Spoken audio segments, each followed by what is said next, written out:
নমস্কার, আমার নাম সুচেতা। সবাইকে আমার চ্যানেলে স্বাগতম। আজকে যে রেসিপিটি আমি তৈরি করব সেটা হচ্ছে ব্রকলি চিলি পনির।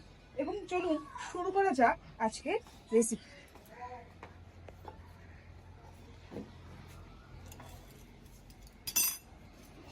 প্রথমেই ব্রকলি চিলি পনির করতে আমাদের প্রথমে আমি 200 গ্রামের মতো পনির নিয়ে নিয়েছি এবং পনিরটা আমি ছোট ছোট টুকরো করে কিউব আকারে কিন্তু কেটে নিয়েছি। তারপর আমার লাগছে হচ্ছে ব্রকলি। এই ব্রকলিটাকে আমি ছোট ছোট টুকরো করে আগে থাকতেই কেটে রেখেছি এবং ক্যাপসিকাম পেঁয়াজ আগে থাকতেই আমি কেটে রেখেছিলাম। ক্যাপসিকাম ডুমু ডুমু করে, পেঁয়াজটাকেও একইভাবে ডুমু ডুমু করে কেটে রেখেছি। পেঁয়াজ পাতা কুচি করে রেখেছি, কাঁচা লঙ্কা চিড়ে রেখেছি লম্বা লম্বা করে, আদা কুচি, রসুন কুচি। এবং আর যেটা লাগবে সেটা হচ্ছে সাদা তেল, রসুন আদা বাটা, সয়া সস, রেড সস, লঙ্কার সস, কাঁচা লঙ্কার সস, কর্নফ্লাওয়ার, ময়দা, গুঁড়ো করে রাখা চিনি, গরম মশলা, কাশ্মীরি লঙ্কার গুঁড়ো। চলুন শুরু করা যাক এবার আমার রান্নার। প্রথমেই আমি একটা বাটি নিয়ে নেব। বাটিতে আমি সবার প্রথমে একটু আমার যতটুকু পনির সেই আন্দাজ মতো আমি একটু ময়দা নিয়ে নিলাম। তারপর একটু কর্নফ্লাওয়ার নিয়ে নিলাম।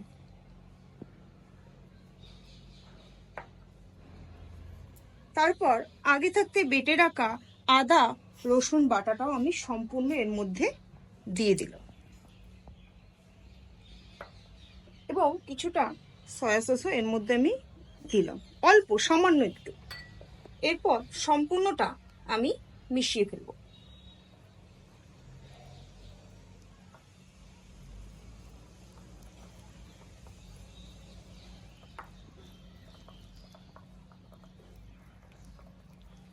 দেখুন আমার মাখাটা কেমন থকথক করছে, কিন্তু থকথক করলে হবে না, হালকা একটু পরিমাণ মতো জল দিতে হবে। একদম পাতলা হলেও হবে না, গাঢ় হলেও হবে না।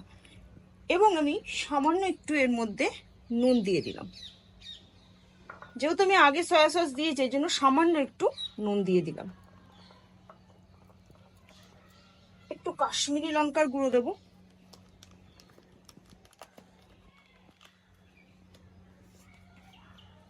সামান্য। তারপর পুনরায় আমি এটাকে আবার মিশ্রণ করে নেব।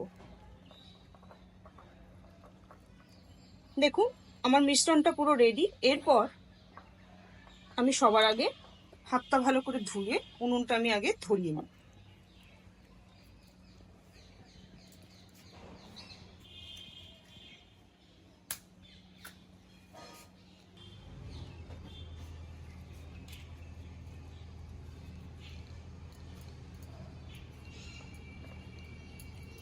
উনুনটা আমার ধরে গেছে, এবার আমি কড়াইটা চাপিয়ে দিই।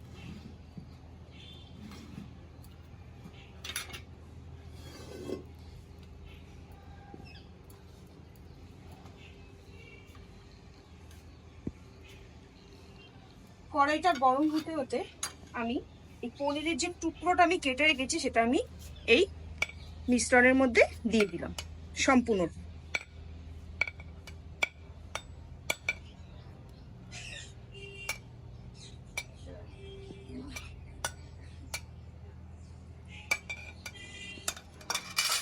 কড়াই আমার গরম হয়ে গেছে, এবার আমি এর মধ্যে ভাজার জন্য সাদা তেল দিয়ে দিই।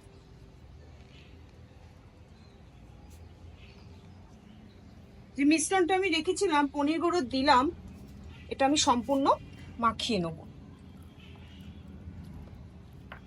দেখবেন সমস্ত পনিরের গায়ে যেন এই মিশ্রণটা লাগে।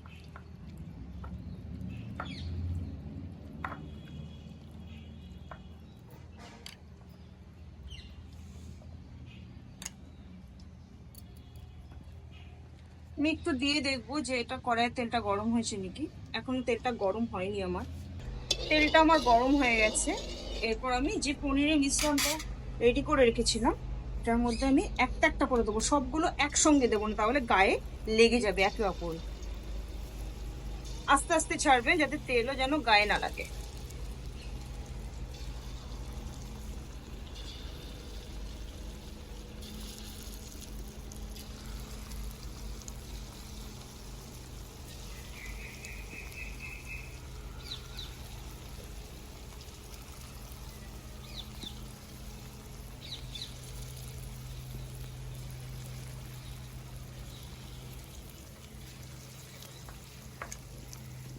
সঙ্গে সঙ্গে কড়াইটা এরকম ভাবে নাড়বেন না, কারণ হচ্ছে নিচে লেগে যাওয়ার সম্ভাবনা থাকে। আগে এক পিঠ ভাজা হোক, তবে এটাকে নাড়বেন।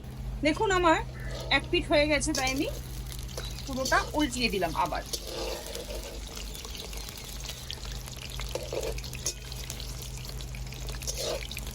দেখুন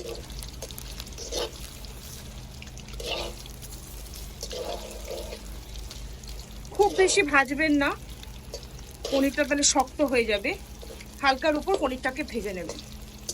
আমি একটু এই নাড়াচাড়া করেই এটাকে নামিয়ে নেব, কারণ হচ্ছে বেশি ভাজলে না শক্ত হয়ে যাওয়ার সম্ভাবনা থাকে।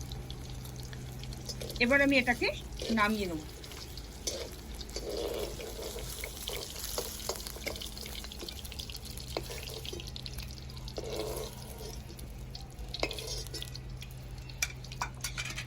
একইভাবে আমি বাদবাকি পনিরটাও এর মধ্যে দিয়ে দেবো।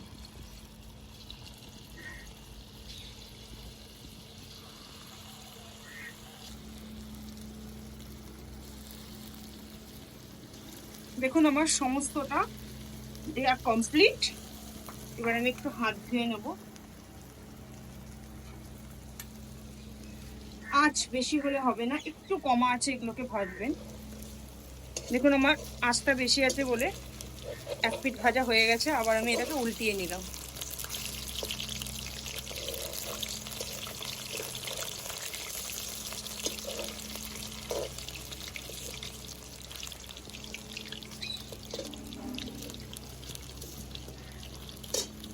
এবার আমি এটাকেও নামিয়ে নেব।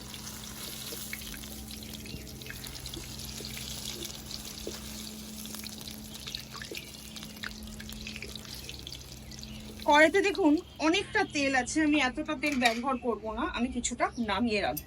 কম তেলে রান্নাটা আমি করব।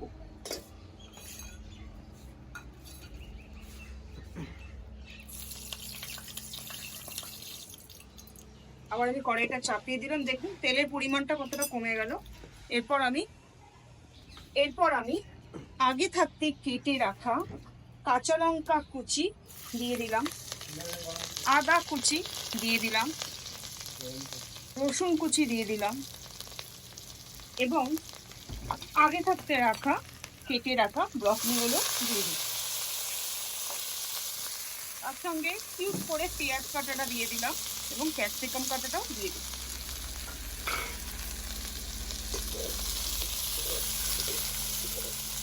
এই যে জিনিসটা আমি দিলাম না, খুব ভাজা হবে না, মানে একটু কাঁচা কাঁচা ভাব থাকবে, একটু ভাজা ভাজা ভাব থাকবে, এরকম লাগবে। সম্পূর্ণটা ভাজা করে ফেলবেন না, তাহলে এটা যে টেস্ট আছে টেস্টটা সম্পূর্ণ নষ্ট হয়ে যাবে। দেখুন কড়াইতে কিন্তু আমার খুব তেল নেই, অল্প তেলে জিনিসটাকে হালকা করে একটু ভেজে নেব। দেখুন ভাজাটা খুব ভাজিনি, দেখুন সবুজ সবুজ ভাবটা সম্পূর্ণ রয়েছে। এবং আমি উনুনে রান্না করছি বলে আঁচটাও কিন্তু আমি সম্পূর্ণ কমিয়ে দিয়েছি। এই কমা কমা আঁচে কিন্তু রান্নাটা হবে। এরপর এই মিশ্রণটার মধ্যে আমাকে অনেক কিছু দিতে হবে। প্রথমে হচ্ছে আমি 1 চামচ 2 চামচ টমেটো সস দিলাম, 1 চামচ সয়া সস দিলাম,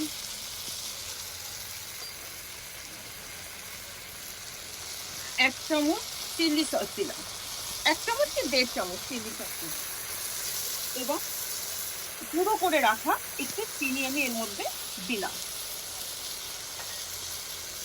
হালকা একটু নুন, কারণ সয়া সস আমি দিয়েছি, সয়া সসে নুন নুন ভাব থাকে, এই কারণে আমি হালকা নুন দিলাম এবং সম্পূর্ণ মিশ্রণটা আমি আবার মিশিয়ে দিই। সবটা আমি দিয়ে দিয়েছি, কিন্তু আর একটু সস এরপর আমি একটু গ্রেভি বানিয়ে দেবো। আবার আমি 1 চামচ চিলি সস জলের সঙ্গে আমি মিশিয়ে দিলাম, 1 চামচ টমেটো সস, একটু লঙ্কা তেল একটু আচার করে বাটা, একটুখানি সয়া সস দিয়ে সম্পূর্ণটা আমি নাড়িয়ে এর মধ্যে আমি দিয়ে দেব।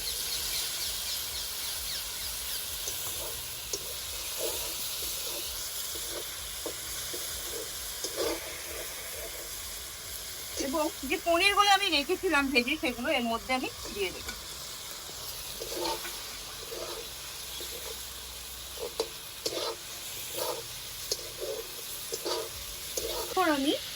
পেঁয়াজ পাতা এর উপর দিয়ে দেবো। সম্পূর্ণটা প্রায় আমার হয়েই গেছে।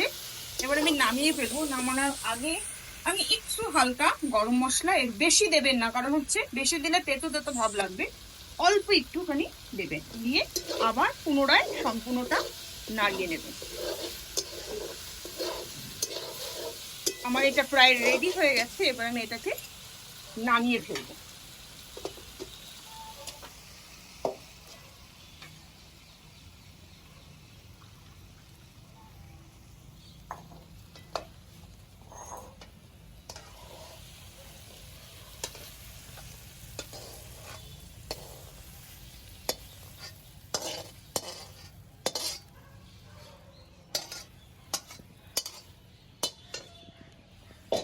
তো আমাদের তৈরি হয়ে গেল দেশি পদ্ধতিতে ব্রকলি চিল্লি পনির। এটা যদি বাড়িতে ছোট বড় বাচ্চা সবাই খায়, কোনো অসুবিধা হবে না, কারণ হচ্ছে এটা খুবই চটপটে একটা খাবার। যদি আমার এই রান্নাটা আপনাদের ভালো লাগে, এবং অবশ্যই কিন্তু আপনারা বাড়িতে এটা ট্রাই করবেন এবং বলবেন আমাকে কমেন্ট করে, অবশ্যই আমাকে লাইক এবং সাবস্ক্রাইব করে দেবেন। সুস্থ থাকবেন, ভালো থাকবেন।